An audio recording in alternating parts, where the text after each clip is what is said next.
முதல்ல நீங்க இருந்து போயிடு. யாராவது பார்த்தாங்கன்னா பிரச்சனை ஆயிடும். என்னால முடியாது. மனசார உங்களால அதை சொல்ல முடிஞ்சா நான் போயிருவேன். நான் மனசாரதான் சொல்றேன், போயிடு. போ. இனிமே உன் வாழ்க்கை ராகவியோட தான். என் மனசுல நீ இல்ல இல்ல இல்ல. எதுக்கு இப்ப கத்துறீங்க? எவ்வளவு தடவை சொல்றீங்க? எவ்வளவு கத்துனாலும் எத்தனை தடவை சொன்னாலும் உங்க மனசே அதை கேட்க மாட்டேங்குது. உங்களுக்கே அதை ஏத்துக்க மாட்டேங்குது இல்ல? என் வாழ்க்கை அதோட அர்த்தம்லாம் எனக்கு புரிஞ்சா போதும். அதை எப்படி வாழணும்னு நான் பாத்துக்கிறேன். இப்படிதான் வாழணும்னு நீ மட்டும் சொல்லலாமா?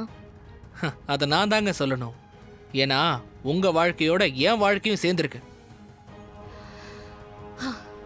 அது இதுக்கு முன்னாடி இருந்துச்சு, இப்போ இல்ல. அதான் கேக்குறேன், அந்த முடிவை நீங்க மட்டும் தனியா எப்படி எடுக்க முடியும்?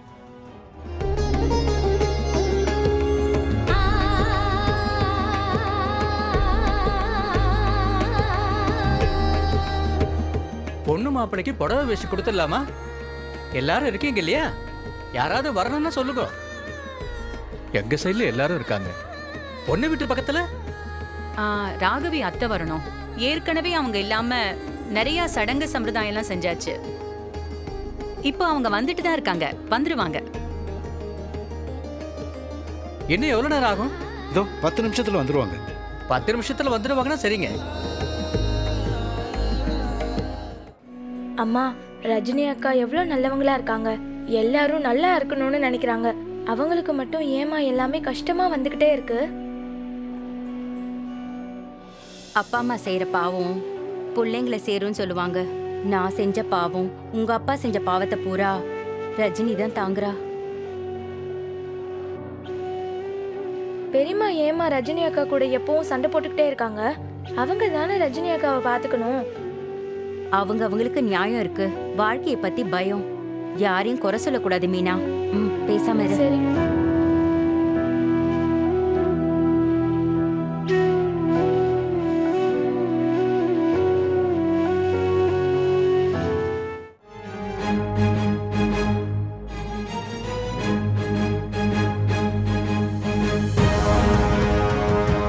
என்னாச்சு? இன்னும் கொஞ்ச நேரம் பார்க்கலாம் சாமி. நல்ல நேரம் போயிட்டு இருக்கே. இல்ல, உங்க கையால தான் புடவை வேஷ்டி கொடுத்து வாங்கணும்னு சொல்லிட்டோம். அவங்களும் அவசர அவசரமா வந்துட்டு இருக்காங்க. டைம்க்கு வந்துருவேன்னு சொன்னாங்க. சமந்தி, அதுக்குள்ள நம்மளே மாத்திக்கிட்டா அவங்க வந்து மனசு கஷ்டப்படும் தோணுது. தப்பா எடுத்துக்காதீங்க சம்மந்தி. எங்க குடும்பத்துல ராகவி அத்தை இல்லாம எதுவுமே செய்ய மாட்டோம்.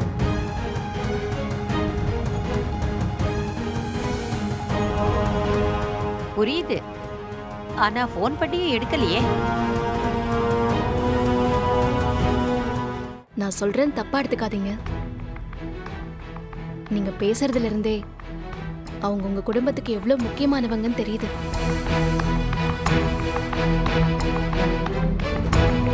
ஆனா நல்ல நேரம் போனதுக்கு அப்புறம் அவங்க கையாலேயே கொடுத்தாலும் அது எல்லாருக்கும் மனசு சங்கடம் தானே.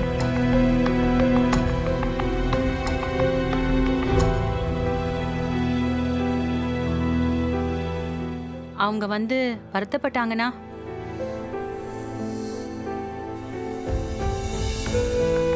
ராகவியோட வாழ்க்கை சந்தோஷமா இருக்கணும் தான் நீங்க இதெல்லாம் பண்ண போறீங்களா? அவங்க பெரியவங்க, நீங்க சொன்னா சூழ்நிலையை புரிஞ்சுப்பாங்க. அதனால முகூர்த்தத்துக்குள்ள நீங்களே மாத்திக்கலாமே.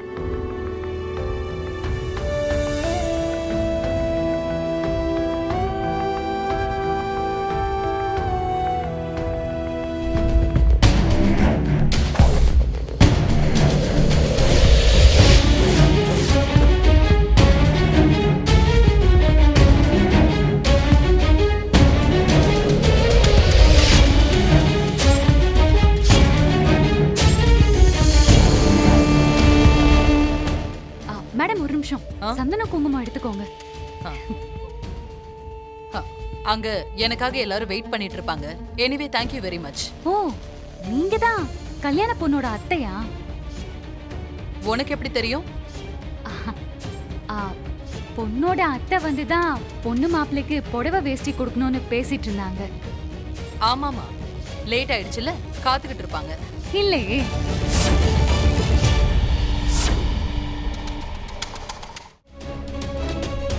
அது இல்லம்மா கவிதா. பேசாதீங்க.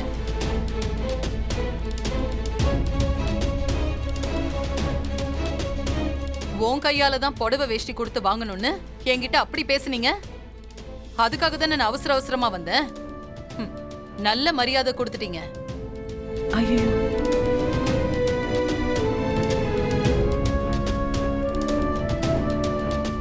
நீங்க செஞ்சது ரொம்ப பெரிய தப்பு.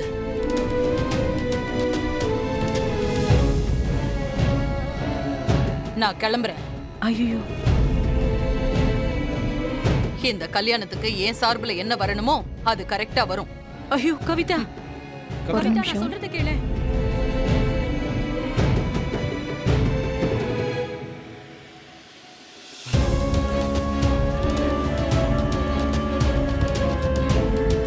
ஆரம்பிச்சிட்டா.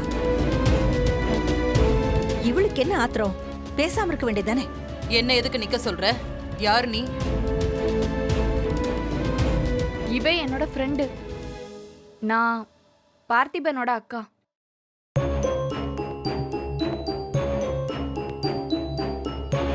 சரி, நீ என்ன எதுக்கு நிக்க வச்சிருக்க? அம்மா, உங்களுக்காக தான் நாங்கள் எல்லாரும் வெயிட் பண்ணிட்டு இருந்தோம். ஆ, ஆனா நல்ல நேரம் போயிடக்கூடாது. Stop it.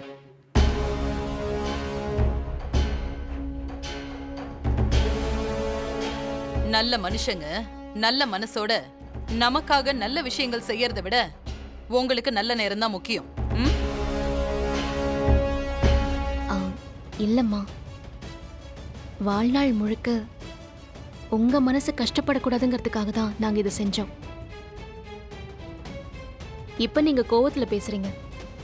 நாளைக்கு நாம சீக்கிரமா போய் நல்ல நேரத்துல செஞ்சிருக்கலாமோன்னு தோணுச்சுன்னா அது ஒரு உறுத்தலாவே தானே இருக்கும்.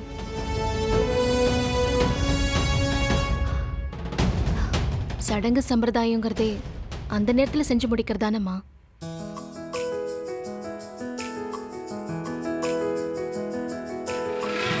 நீங்க பெரியவங்க, உங்களுக்கு தெரியாதது ஒண்ணும் இல்ல.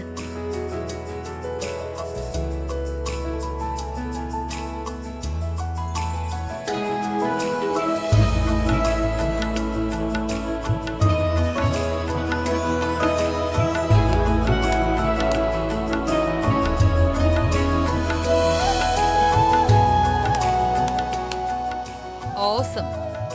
அப்பாடா.